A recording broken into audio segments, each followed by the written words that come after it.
ٹھیک ہے، ہم واقعی کام کرنا چاہیں گے۔ آئزہ ایک دم پرجوش ہو گئی۔ تو پھر اس کا کانٹیکٹ نمبر لکھ لو۔ صوفیہ نے اس کا کانٹیکٹ نمبر لکھواتے ہوئے کہا۔ آئزہ اور مریا نے اپنے بیگ سے ڈائری نکال لی، جبکہ مریم اس ساری گفتگو کے دوران سر نیچا کیے اسائنمنٹ پر جھکی رہی۔ وہ واضح طور پر صوفیہ کو اگنور کر رہی تھی، اور صوفیہ نے بھی یہی کیا تھا۔ یہ اس کے گھر کا نمبر ہے، رات کو 10 بجے کے بعد وہ اس نمبر پر مل سکتا ہے، اور یہ اس کا موبائل نمبر ہے۔ صوفیہ نے بڑی روانی سے دونوں نمبر زبانی دہرائے۔ تم لوگ میرا ریفرنس دے کر اس سے بات کر سکتی ہو۔ میں اس کو تم لوگوں کے بارے میں بریف کر دوں گی۔ مجھے تھوڑا کام ہے، میں اب جا رہی ہوں۔ صوفیہ نائلہ کے ساتھ چلی گئی۔ مریم، تم نے نمبر نوٹ کر لیا؟ آئزہ کو اچانک مریم کا خیال آیا۔ نہیں، کیوں؟ تمہیں تو ایسے پروجیکٹس میں خاصی دلچسپی ہوتی ہے، اور تمہاری شہرت بھی ایسے پروجیکٹس کے حوالے سے خاصی اچھی ہے۔ آئزہ کو تعجب ہوا۔ ہاں، مگر صوفیہ کے ریفرنس سے مجھے کسی سے کام نہیں لینا۔ اس نے کاتائی لہجے میں کہا۔ کیا ہے یار، کلاس فیلو ہے، ایسے ریفرنس تو چلتے ہی ہیں یہاں پر۔ مریم کچھ کہنے کے بجائے اپنی چیزیں سمیٹنے لگی۔ آئزہ اور مریا نے دوبارہ اس سے کانٹیکٹ نمبر کا ذکر نہیں کیا۔ اس شام وہ سٹور سے فارغ ہو کر گھر جانے کے بجائے کافی اور برگر لے کر اس چھوٹے سے گراؤنڈ میں چلی گئی جو راستے میں آتا تھا۔ گراؤنڈ میں اس وقت کچھ بچے کھیل رہے تھے۔ وہ کچھ دیر کھڑی انہیں دیکھتی رہی، پھر گراؤنڈ کے گرد بنی سیڑھیوں میں سے ایک پر بیٹھ گئی۔ بچوں کو کرکٹ کھیلتے دیکھتے ہوئے وہ مکمل طور پر برگر کھانے میں مگن تھی، جب ایک آواز نے اس سے چونکا دیا۔ Hello, are you Asian? Catherine نے سر اٹھا کر اس شخص کو دیکھا۔ وہ ایک دراز قد نوجوان تھا۔ اپنے سفید رنگ اور نقش و نگار سے وہ مقامی لگتا تھا، مگر اس کے منہ سے نکلے ہوئے ایک جملے سے ہی کیتھرین کو اندازہ ہو گیا کہ وہ مقامی نہیں ہے۔ وہ اپنی آنکھوں میں تجسس لیے اس کے جواب کا منتظر تھا۔ کیتھرین کے لیے اس کا سوال نیا نہیں تھا۔ اس کی رنگت گندمی تھی اور آنکھیں ڈارک براؤن، اور یہ دونوں چیزیں اس نے اپنے باپ سے لی تھیں۔ پہلی نظر میں ہر کوئی اس سے دیکھ کر یہی سوال کرتا تھا، مگر اس کے سنہرے بال اور تیکھے مغربی نقش دوسری نظر میں ہر ایک کو کنفیوز کر دیتے تھے۔ دو نہیں، میں ایشین نہیں ہوں، اس نے بے تاثر چہرے اور لہجے میں اس سے کہا۔ سوری، مجھے لگا شاید آپ ایشین ہیں۔ وہ اب معذرت کر رہا تھا۔ کیتھرین اندازہ نہیں کر سکی کہ اس کا چہرہ سردی کی وجہ سے سرخ ہوا تھا یا پھر خفت سے۔ وہ شخص اب واپس کچھ دور سیڑھیوں پر ایک بیگ کے پاس جا کر بیٹھ گیا۔ کیتھرین کچھ دیر اس سے دیکھتی رہی، پھر پتہ نہیں اس کے دل میں کیا آیا۔ وہ اٹھ کر اس شخص کے پاس چلی گئی۔ آپ یہ کیوں پوچھ رہے ہیں؟ وہ اٹھ کر کھڑا ہو گیا۔ مقامی لہجہ نہ ہونے کے باوجود وہ شخص بڑی شستہ انگلش بول رہا تھا۔ حالانکہ آپ ایشین نہیں لگتے۔ وہ جواب میں صرف مسکرایا۔ ایشیا میں کسی ملک سے تعلق ہے آپ کا؟ کیتھرین نے کافی کے سپ لیتے ہوئے پوچھا۔ پاکستان سے۔ ہونٹوں کے پاس کافی کا کپ لے جاتے ہوئے چند لمحوں کے لیے اس کا ہاتھ ساکت ہوا، اور پھر اس نے کافی کا ایک بڑا گھونٹ لیا۔ سامنے کھڑے ہوئے شخص سے اس کی یہ حرکت چھپی نہیں رہی۔ اوہ، کیتھرین کا لہجہ یکدم بہت سرد ہو گیا۔ آپ میرے ملک کو جانتی ہے؟ اس شخص نے بہت اشتیاق سے پوچھا۔ بہت اچھی طرح۔ وہ ایک قدم پیچھے ہٹ گئی۔ اس شخص پر نظریں جمائے اس نے کافی کا آخری گھونٹ لیا۔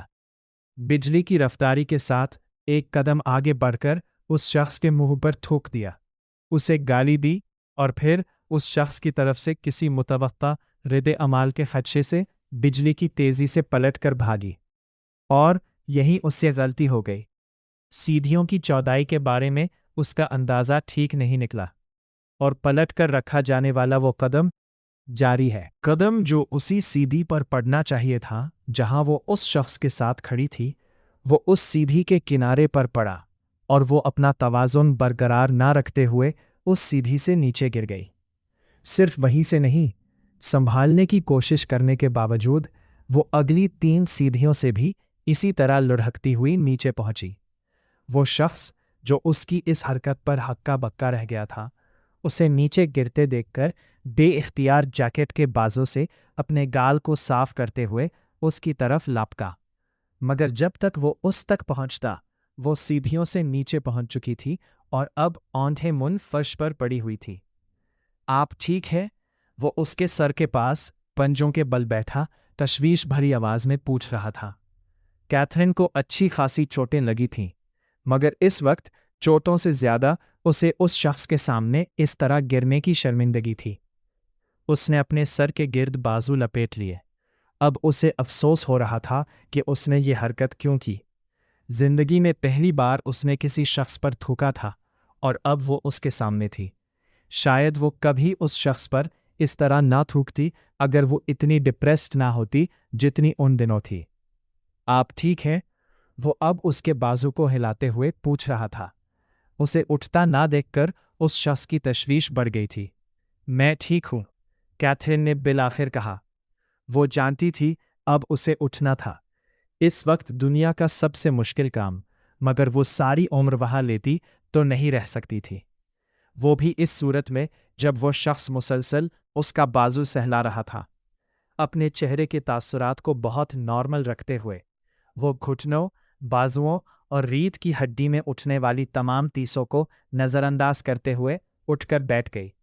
मगर इतनी हरकत से अंदाज़ा हो गया था कि वो किसी की मदद के बगैर उठकर खड़ी नहीं हो सकेगी, और वो किसी की मदद लेना नहीं चाहती थी, कम अज़ कम उस शख्स की नहीं जो अब पंजों के बल उसके बिल्कुल मुकाबिल बैठा उसके चेहरे को गौर से देख रहा था। उसकी कोहनियां बुरी तरह चिल गई थी और सफ़ेद शर्ट पर खून के धब्बे बहुत वाज़ेह नज़र आने लगे थे। बैठने के बाद कैथरीन ने उस शख्स को मुकम्मल तौर पर नज़रअंदाज करते हुए अपनी कोहनियां मोड़कर ज़ख्मों का जायज़ा लिया। उस शख्स ने अपनी जैकेट की जेब से एक रुमाल निकाला और उसकी तरफ बढ़ा दिया। नो थैंक यू, मुझे ज़रूरत नहीं है। उसने उस शख्स की तरफ देखे बगैर उसका हाथ झटक दिया।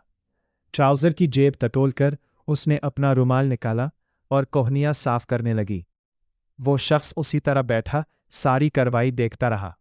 कैथरीन ने रुमाल से कोहनियां साफ करते हुए यूं लापरवाही का इजहार किया जैसे उसे कोई ज्यादा तकलीफ नहीं पहुंची और वो खरशें बहुत मामूली थीं। मगर वो शख्स उसके चेहरे के तासुरात को मुकम्मल तौर पर नज़रअंदाज किए उसकी कोहनियों को खासी तशवीश के साथ देख रहा था। मेरी मदद की ज़रूरत है आपको? वो अब संजीदगी से पूछ रहा था। नो थैंक यू, कैथरीन ने एक बार फिर उसके चेहरे की तरफ देखे बगैर कहा। वो शख्स उठकर खड़ा हो गया और कैथरीन ने दिल ही दिल में इत्मीनान का सांस लिया। वो वाकई चाहती थी कि वो उसके सामने से हट जाए ताकि वो उठने की कोशिश करे। उसे अपनी कमर के निचले हिस्से में शदीद दर्द महसूस हो रहा था और अपने चेहरे के तासुरात को नॉर्मल रखना अब उसके लिए बहुत मुश्किल हो गया था। वो शख्स उठने के बाद वहां से जाने के बजाय वहीं खड़ा रहा। चंद लम्हों के बाद उसने अपना हाथ कैथरीन की तरफ बढ़ाया। यकीनन वो उठने में उसकी मदद करना चाहता था, मगर कैथरीन ने बड़े एतमाद के साथ उसकी ऑफर रद्द कर दी। मैं खुद उठ सकती हूँ, आप जाइए। वो शख्स चंद कदम पीछे हटा और फिर दोबारा सीढ़ियों पर चढ़ गया। कैथरीन अब उसे नहीं देख सकती थी, मगर उसे अंदाज़ा था कि वो पीछे सीढ़ियों पर अपनी जगह बैठा उसे ही देख रहा होगा। कैथरीन ने पीछे मुड़े बगैर एक हाथ से अपने पीछे मौजूद सीढ़ी का सहारा लिया और उठने की कोशिश करने लगी, मगर वो खड़ी नहीं हो सकी। रीढ़ की हड्डी में उठने वाली दर्द की एक तेज लहर ने उसे उसी सीढ़ी पर बैठने पर मजबूर कर दिया। उसने बेख्तियार अपने होंठों को दांतों में दबाते हुए मुंह से निकलने वाली चीख को रोका। वो शख्स तेज कदमों के साथ सीढ़ियां फलंगता हुआ एक बार फिर उसके सामने खड़ा था, और इस बार कैथरीन के चेहरे के तासुरात से उसे उसकी तकलीफ का अंदाजा हो गया था। जारी है, हो गया, ज्यादा चोट लगी है? वो एक बार फिर पूछ रहा था। इस बार कैथरीन अपनी बेबासी को नहीं छुपा सकी। मेरी कमर और दाएं घुटने में बहुत दर्द हो रहा है, उसने चेहरा ऊपर किए बहते आंसुओं के साथ उसे बताया। चंद मिनट पहले वाला एतमाद अब भग से उड़ गया था। उसे खौफ महसूस हो रहा था कि अगर चोटें वाकई शदीद हुई तो क्या होगा। वो लंबे चौबे इलाज की इस्तिताअत रखती थी, ना ही घर पर तावील क़याम की। वो शख्स अब कुछ परेशान नजर आने लगा। आप मेरा हाथ पकड़कर खड़ा होने की कोशिश करें। उसने अपना हाथ कैथरीन की तरफ बढ़ाया। मैं नहीं कर पाऊंगी। आप कोशिश तो करें। उस शख्स ने इसरार करते हुए कैथरीन का हाथ पकड़ लिया और उसे उठाने की कोशिश करने लगा। कैथरीन ने हाथ के बजाय उसकी कलाई पकड़ ली और उठने की कोशिश करने लगी। दर्द की एक और लहर उसकी कमर में उठी, लेकिन उसे खुशी हुई कि वो खड़ी होने में कामयाब हो गई थी। उस शख्स ने एक गहरा सांस लिया। इसका मतलब है कम से कम आप खड़ी हो सकती हैं। अब आप झुककर अपने पाँव की उंगलियों को हाथ लगाइए। घुटने क्यों? वो हैरान हुई। खड़ा होने के बाद उसे एहसास हो रहा था कि उसके दाएं घुटने में कमर से ज्यादा तकलीफ है। ये वो घुटना था जिस पर वो अपने पूरे वजन समेत गिरी थी। ये तो पता चले कि रीढ़ की हड्डी ठीक है या नहीं, वो शख्स बड़ी संजीदगी के साथ कह रहा था। कैथरीन ने उसका हाथ छोड़ दिया। आहिस्ता आहिस्ता झुककर उसने अपने पाँव की उंगलियों को छुआ और फिर उसी तरह सीधी हो गई। थोड़ा बहुत दर्द महसूस होने के बावजूद उसने बाआसानी उंगलियों को छू लिया था। उसके सीधा होते ही उस शख्स ने पूछा, बहुत ज्यादा दर्द हो रहा है? नहीं, बहुत ज्यादा नहीं। कैथरीन ने अपने दाएं पाँव की सिर्फ उंगलियां जमीन पर टिकाई हुई थीं। उसने अपना सारा बोझ बाएं टांग कर मुंतकिल कर रखा था। उस शख्स ने उसका जवाब सुनने के बाद अपना बैग दाएं कंधे पर मुंतकिल किया और अपना बाजू उसकी तरफ बढ़ा दिया। यहां से बाहर निकालते ही टैक्सी मिल जाएगी। मैं आपको हॉस्पिटल ले जाता हूँ, डॉक्टर चेकअप कर लेगा। कैथरीन ना हॉस्पिटल जाना चाहती थी और ना ही टैक्सी के किराए पर पैसे खर्च करना चाहती थी। उसके बाजू का सहारा लेकर चलते हुए उसने कहा, मैं घर जाऊंगी, मैं अब ठीक हूं। वो शख्स खामोश रहा, मगर ग्राउंड से बाहर आते ही उसने सड़क से गुजरती हुई एक टैक्सी को रोक लिया। कैथरीन के इनकार के बावजूद उसने जबरदस्ती उसे टैक्सी में बिठा दिया। मैं नहीं जानता आप इस तरह जिद क्यों कर रही है। आपको तफसीली मुआयने की ज़रूरत है और शायद एक्सरे की भी, मगर आप हॉस्पिटल जाने के बजाय घर जाना चाह रही हैं। कैथरीन ने उसकी बात के जवाब में कुछ नहीं कहा। अब जब वो टैक्सी में बैठ ही चुकी थी तो इतनी भी चौड़ी बहस का क्या फ़ायदा होता। खुशकिस्मती से उसके जिस्म में कहीं भी कोई फ्रैक्चर नहीं था। हॉस्पिटल से फरीग होने के बाद दोनों एक बार फिर बाहर आ गए। कैथरीन की शर्मिंदगी अब अपनी इंतहा को पहुंच चुकी थी। अब मैं खुद चली जाऊंगी, उसने बाहर सड़क पर आते ही उसे कहा। उस शख्स ने उसके इलाके के बारे में पूछा और फिर कहा, मैं आपको टैक्सी ले देता हूं। और एक बार फिर कैथरीन के इनकार के बावजूद उसने एक टैक्सी रोक ली। कैथरीन जब टैक्सी में सवार हो गई तो उसने ड्राइवर को उसका पता बताते हुए अपने वॉलेट से चंद पाउंड्स निकालकर उसे थामा दिए। कैथरीन ने कुछ कहना चाहा तो उसने हाथ के इशारे से उसे रोक दिया। इससे कोई फर्क नहीं पड़ता कि किराया आप दे या मैं। राखिए, मैं अपनी इस बदतमीजी पर शर्मिंदा।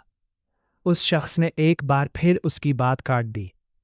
इसके बारे में आपसे तफसीली बात होगी जब हम दोबारा मिलेंगे, एक जुमले में कहकर वो मुड़ गया। ना आप इसकी वजाहत पेश कर सकेंगी, ना ही मैं एक जुमले की माजरत कबूल करूंगा। वो कहता हुआ खिड़की से हट गया। कैथरीन ने हैरानी से चलती हुई टैक्सी से उस शख्स को फुटपाथ पर खड़े देखा। अगर उसने उसे माफ़ नहीं किया था तो इन सारी इनायात का क्या मतलब था? और उसे ये यकीन क्यों था कि वो दोनों दोबारा मिलेंगे, जबकि वो मेरा जो नाम और पता जानता है वो दोनों गलत है। हॉस्पिटल में उसने अपना नाम और पता लिखवाया था और उसने जानते बूझते दोनों बातें गलत लिखवाई थीं। उस वक्त भी टैक्सी उसे जहां ले जा रही थी वो उसके घर से कुछ फासले पर मौजूद दूसरी स्ट्रीट थी। उसने सीट की पुश्त से टेक लगाकर आंखें बंद कर ली। वो शख्स बहुत अजीब था और वो दोबारा उसे मिलना नहीं चाहती थी। अगले चंद दिन वो घर पर रही। जब उसकी चोटें कुछ मंदमिन होना शुरू हो गईं तो वो एक बार फिर स्टोर जाने लगी। कोशिश के बावजूद वो उस शख्स को अपने जहन से नहीं निकाल सकी। बहुत दफ़ा उस ग्राउंड के सामने से गुजरते हुए उसे उस शख्स का ख्याल आता और वो तेज़ी से वहाँ से गुजर जाती। लेकिन एक दिन वहाँ से गुजरने के बजाय वो अंदर चली गई। ग्राउंड में हमेशा की तरह इक्का दुक्का लोग मुख्तलिफ किस्म के खेलों में मसरूफ़ थे और सीढ़ियाँ वीरान थीं। वो एक सीढ़ी पर बैठ गई। हाथ में पकड़ी हुई कॉफ़ी पीते हुए वो सामने ग्राउंड में चंद नौजवानों को क्रिकेट खेलते देखने लगी। वो उनका खेल देखते हुए काफ़ी महव हो गई और उसकी वो महवियत उस वक्त ख़त्म हुई जब पिछली सीढ़ी पर एक शख्स यकदम उसके सामने आकर खड़ा हो गया। सीढ़ियों में मौजूद तरीकी आहिस्ता आहिस्ता ख़त्म होने लगी। सीढ़ियों की घुटन और गर्मी ख़त्म हो चुकी थी। उसने अपने इर्द गिर्द नमूदार होने वाली धुंधली रोशनी में अपने पैरों के नीचे मौजूद सीढ़ियों को देखने की कोशिश की। उसी धुंधली रोशनी में वो आखिरी सीढ़ी पर पहुंच गई। ज़लेद इंडस वैली का ग्रेजुएट था। उसके वालिद ने 2 शादियां की थीं। उनकी पहली बीवी एक इंग्लिश औरत थी। शादी के कुछ अरसे बाद उन्होंने उस औरत को तलाक दे दी और ज़लेद को लेकर पाकिस्तान आ गए। पाकिस्तान आकर उन्होंने नुज़हत से दूसरी शादी की। नुज़हत उनके एक दोस्त की बहन थी। ज़लेद शुरू का कुछ अरसा अपने दादा दादी के घर रहा, बाद में बोर्डिंग स्कूल चला गया। जब वहाँ से फारिग हुआ तो अपनी तालीम मुकम्मल करने के लिए कराची चला गया। उसके वालिद चाहते थे कि वो बिज़नेस एडमिनिस्ट्रेशन में तालीम हासिल करे, मगर ज़लेद को शुरू से ही आर्ट में दिलचस्पी थी। उसके वालिद ने कुछ एतराज़ किए, मगर उसके इसरार पर उसे इजाज़त दे दी। तालीम मुकम्मल करने के बाद उसने अपने वालिद की एक टेक्सटाइल फैक्ट्री संभालनी थी और उसने इन दोनों चीज़ों को मद्देनज़र रखते हुए इंडस वैली से टेक्सटाइल डिज़ाइनिंग में ग्रेजुएशन की। तालीम मुकम्मल करने के बाद उसके वालिद ने बाकायदा तौर पर वो फैक्ट्री उसके हवाले कर दी, जिसे देने का वो काफ़ी अरसे से वादा कर रहे थे। अब वो उस फैक्ट्री में अपनी मर्ज़ी की तब्दीलियाँ लेने की कोशिश कर रहा था। नुज़हत रिवायती सौतेली माँ साबित नहीं हुई। शायद इसकी वजह ये थी कि उसे ना तो ज़लेद से और ना ही अपने शौहर की पहली बीवी से किसी चैलेंज का सामना करना पड़ा, ना ही उसे ज़लेद की परवरिश करनी पड़ी। वो सिर्फ छुट्टियों में घर आता था और नुज़हत उन चंद हफ्तों में उसकी बहुत अच्छे तरीके से देखभाल करती थी। वैसे भी ज़लेद ने कभी नुज़हत या अपने दूसरे बहन भाइयों के लिए कोई मसला पैदा नहीं किया। वो फितरतन खामोश मिजाज था और दूसरों का एहतराम करता था। नुज़हत को जायदाद की तकसीम के मामले में भी उसके बड़े बेटे होने का कोई खौफ नहीं था। उसके शौहर ने कई साल पहले ही नुज़हत की रज़ामंदी से अपनी जायदाद तकसीम कर दी थी। ज़लेद को एक फैक्ट्री, कुछ ज़मीन और 2 प्लॉट्स दिए गए थे। उनमें से एक प्लॉट उनके घर से कुछ फासले पर था। जब ज़लेद कराची में अपनी तालीम मुकम्मल कर रहा था तो उसके वालिद ने उसकी मर्ज़ी से उस प्लॉट पर एक घर भी तमीर करवा दिया था। लाहौर वापस आने के बाद वो अपने वालिद और नुज़हत के साथ रहने के बजाय अपने घर शिफ्ट हो गया। हालांकि दोनों ने उसे कहा था कि शादी होने तक उनके साथ ही रहे, मगर ज़लेद ने माज़रत कर ली। वो हमेशा से अकेला रहने का आदी था। अब एकदम से भरे पूरे घर में रहना उसके लिए आसान नहीं था। उसके वालिद ने कोशिश की कि अगर वो अलग शिफ्ट होना चाहता है तो फिर शादी भी कर ले। इस मकसद के लिए उन्होंने अपने ख़ानदान और जान पहचान की कई लड़कियों का जिक्र भी किया, मगर ज़लेद फ़िलहाल शादी नहीं करना चाहता था। वो फैक्ट्री में तब्दीलियाँ लेने के साथ साथ अपने बिजनेस को और फैलाना चाहता था और उसका ख्याल था कि शादी इस काम में बड़ी रुकावट साबित होगी। इसीलिए वो शादी के लिए तैयार नहीं हुआ, लेकिन उसने सोफ़ाया में दिलचस्पी लेना शुरू कर दी। सोफ़ाया नुज़हत की बड़ी बहन की बेटी थी। वो बेहद खूबसूरत थी। ज़लेद से उसकी ज़्यादा जान पहचान उन दिनों हुई जब दोनों ने कराची के एक फ़ैशन मैगज़ीन के लिए मिलकर एक फ़ैशन शूट किया। सोफ़ाया ज़लेद से ज़्यादा मशहूर और कामयाब मॉडल थी। हालांकि ज़लेद उसे मुख्तलिफ़ फंक्शंस में मिलता रहता था, मगर असली दोस्ती उस फ़ैशन शूट के दौरान हुई। ज़लेद ने मॉडलिंग एक हॉबी के तौर पर शुरू की थी। इंडस वैली में उसके एक क्लास फेलो ने उसे मॉडलिंग की ऑफ़र दी थी, जिसका भाई एक एडवर्टाइजिंग एजेंसी चलाता था। ज़लेद को ये ऑफ़र काफ़ी इंटरेस्टिंग लगी। वो उन दिनों एग्ज़ाम से फारिग हो चुका था, इसलिए उसने खुशी से ऑफ़र कबूल कर ली। उसने कई मैगज़ीन्स के लिए मॉडलिंग की, मगर धीरे धीरे उसे एहसास हुआ कि ये काम बहुत ज़्यादा वक्त लेता है और फ़ायदा कुछ ख़ास नहीं देता, ख़ासकर मेल मॉडल्स के लिए। कुछ अरसा गुजारने के बाद वो दोबारा अपनी तालीम में मसरूफ़ हो गया और मॉडलिंग उसकी प्रायोरिटीज़ की लिस्ट से निकल गई। मगर सोफिया से हुई दोस्ती न सिर्फ कायम रही बल्कि वक्त के साथ और मजबूत होती गई। दोनों की बहुत सी दिलचस्पियां एक जैसी थी। सोफिया भी जलेद की तरह एनसीए से ग्रेजुएशन कर रही थी और साथ ही मॉडलिंग में भी अपना नाम बना चुकी थी। शादी के लिए जलेद के सामने जो नाम रखे गए थे उनमें से एक नाम सोफिया का भी था, और इसी नाम ने सोफिया में उसकी दिलचस्पी को एक नया रुख दे दिया। वो पहले ही सोफिया की ब्यूटी और टैलेंट से काफ़ी इम्प्रेस था।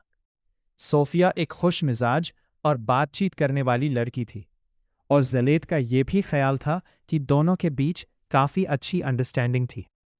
उसने सोफिया के लिए भी शादी की हाँ तो नहीं भारी थी, लेकिन नुज़हत से ये ज़रूर कहा था कि कुछ साल बाद जब वो शादी करेगा तो सोफिया के बारे में ज़रूर सोचेगा। बाकी सब लड़कियों के लिए उसने मना कर दिया था। नुज़हत ने यकीनन ये बात अपनी बहन तक पहुंचा दी थी, और उनके इत्मीनान के लिए इतना काफ़ी था। खुद सोफिया भी जलेद में काफ़ी इंटरेस्टेड थी। उसमें वो तमाम खूबियाँ थीं जो शादी के लिए किसी भी मर्द में देखी जाती है। नुज़हत अक्सर उसकी और उसकी फैमिली के सामने जलेद की तारीफ भी किया करती थी। उस दिन मरियम अपनी एक पेंटिंग कंप्लीट करने में मसरूफ़ थी जब उसे पैगाम मिला कि प्रोफेसर अब्बास उसे अपने ऑफिस में बुला रहे हैं। तकरीबन 10 मिनट बाद जब वो प्रोफेसर अब्बास के ऑफिस में दाखिल हुई तो वो जिस शख्स के साथ बात कर रहे थे उसे देखकर चंद लम्हों के लिए उसके दिल की धड़कन तेज हो गई। आइए मरियम, बैठिए, प्रोफेसर अब्बास ने उसे देखते ही कहा। जलेद, ये मरियम है। टेक्सटाइल डिज़ाइनिंग इनका बुनियादी सब्जेक्ट नहीं है, लेकिन इसके बावजूद जो एक्सपेरिमेंट आप फैब्रिक के साथ करना चाहते हैं उसमें ये आपकी काफ़ी मदद कर सकती है। इनके आम में वो बात है जो आप अपने डिज़ाइंस में चाहते हैं। मरियम, ये जलेद अवाब है, इंडस वैली के ग्रेजुएट है और एक टेक्सटाइल फैक्ट्री चला रहे हैं। ये अपना फैब्रिक एक्सपोर्ट कर रहे हैं और इस सिलसिले में ईपीबी के साथ मिलकर कुछ एग्जिबिशंस और फैशन शोज़ ऑर्गेनाइज करना चाहते हैं। लेकिन ये अपने कलर्स और डिज़ाइंस में कुछ एक्सपेरिमेंट्स करना चाहते हैं। बाकी आप इनसे खुद पूछ लीजिए, मेरी राय में आप इनकी मदद कर सकती है। प्रोफेसर अब्बास ने दोनों का इंट्रोडक्शन कराया। अपने बराबर वाली कुर्सी पर बैठी मरियम बेहद नर्वस थी। उसकी पर्सनैलिटी वाकई बहुत इम्प्रेसिव थी। प्रोफेसर अब्बास की बात ख़त्म होने के बाद जलेद ने उससे कुछ फॉर्मल बातें की और फिर असल टॉपिक पर आ गया। वो बड़ी तफसील से उसे उन आइडियाज़ के बारे में बता रहा था जो उसके जहन में थे। मरियम उसकी बात बहुत आसानी से समझ रही थी।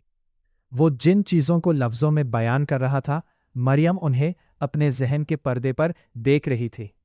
उसने सोचा अगर ये प्रोजेक्ट उसे मिल गया तो उसके करियर के लिए बहुत अच्छा बूस्ट साबित हो सकता है। लेकिन उस वक्त उसे हैरानी हुई जब तकरीबन आधा घंटा बोलते रहने के बाद जलेद एकदम खामोश हो गया। अगर आप मेरे ऑफिस आ जाए तो हम इस पर और डिटेल में बात कर सकते हैं, क्योंकि मैं आपको कुछ चीज़ें दिखाना चाहता था जो यहाँ मेरे पास नहीं है। फिर चंद लम्हों की खामोशी के बाद उसने दोबारा कहा, लेकिन इस बार मरियम को उसका लहजा काफ़ी ठंडा और रस्मी लगा। अगर आप कुछ पूछना चाहती हो तो? जलेद ने बात अधूरी छोड़ दी। इस प्रोजेक्ट के लिए आप मुझे क्या ऑफ़र करेंगे? मरियम के सवाल पर उसके चेहरे पर बेपनाह हैरानी उभार आई। अभी तो मैं कुछ नहीं कह सकता। ये तो आपका काम देखने के बाद ही अंदाज़ा लगाया जा सकता है कि आपको क्या ऑफ़र करनी चाहिए। अगर काम वैसे हुआ जैसा मैं चाहता हूं, तो फिर ऑफ़र वही होगी जो आप चाहेंगी। मगर ये अभी काफ़ी दूर की बात है। मरियम को उसका लहजा पहले से भी ज़्यादा ठंडा महसूस हुआ। ठीक है, मैं आपके ऑफिस आ जाऊंगी, वो कुछ उलझन के साथ बोली।